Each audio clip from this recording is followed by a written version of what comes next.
Okey, baik. So, kali ni Awi nak berkongsi dengan anda macam mana cara kita nak potong seluar santai. Okey, apa yang dikatakan dengan seluar santai ni? Apakah perbezaan di antara seluar santai dengan seluar batik? Seluar santai ni dia sekeping sahaja Okey, dia sekeping sahaja. Kalau perempuan tengok, okey, seluar ni, saya Awi tunjuk tangan ni. Lagi tu. Kalau perempuan tengok, dekat sebelah sini dia rata dan dekat sebelah sana pula dia naik. Okey? So, dan perbezaan dia pula, dekat sebelah sini, cawat dia pendek sahaja dan sebelah sana tu dia panjang. So, yang sebelah sana tu adalah bahagian belakang dan yang sebelah sini adalah bahagian depan. Okey. So, soalan yang kerap ditanya, cikgu, macam mana saya nak kecilkan pola seluar yang saya beli? So, dia dah buat dah untuk lelaki. Lepas tu nak buat pula untuk anak. Okey. Okey, baik. Tengok elok-elok. So, yang ni pola ni sekeping.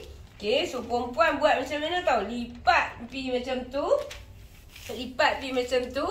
So, nampak tak? Bagi dia sama dekat bahagian ni. Dekat bahagian cawat ni. Okey. So, lepas tu, nampak tak? Dah jadi macam tu. Straight. Dan dekat sini janganlah nak kisahkan dia. Bahagian belakang memang dia lebih daripada bahagian depan. Okey. So, yang ni jangan nak pertikaikan kenapa. Okey. So, part lain Nabi akan terang yang tu. Okey. Sekarang ni, perhatikan pada bahagian lipatan ni. Okey. So, kalau kita nak kecilkan, perempuan lipat macam tu. Perempuan lipat macam ni. Lipat Awi lipat ni 1 inci tau. 1 inci.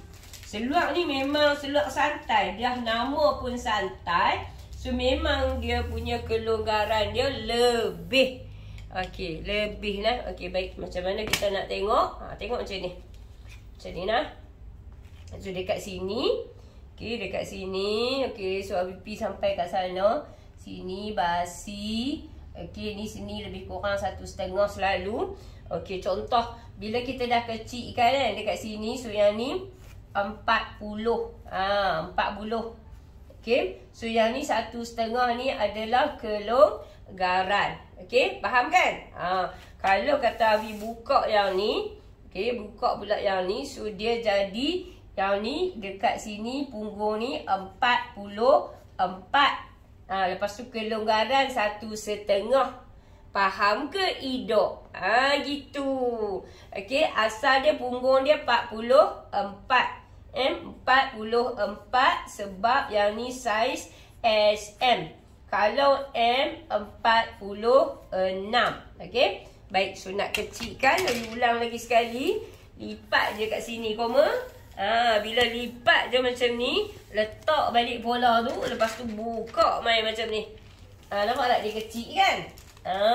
Gitu. Mudah ke tak mudah? Mudah ke tak mudah? Baik, cakap cepat. Mudah kan? Okey, baik. So, yang tu saja untuk penerangan pola. Dan sekarang ni kita nak potong dia pula.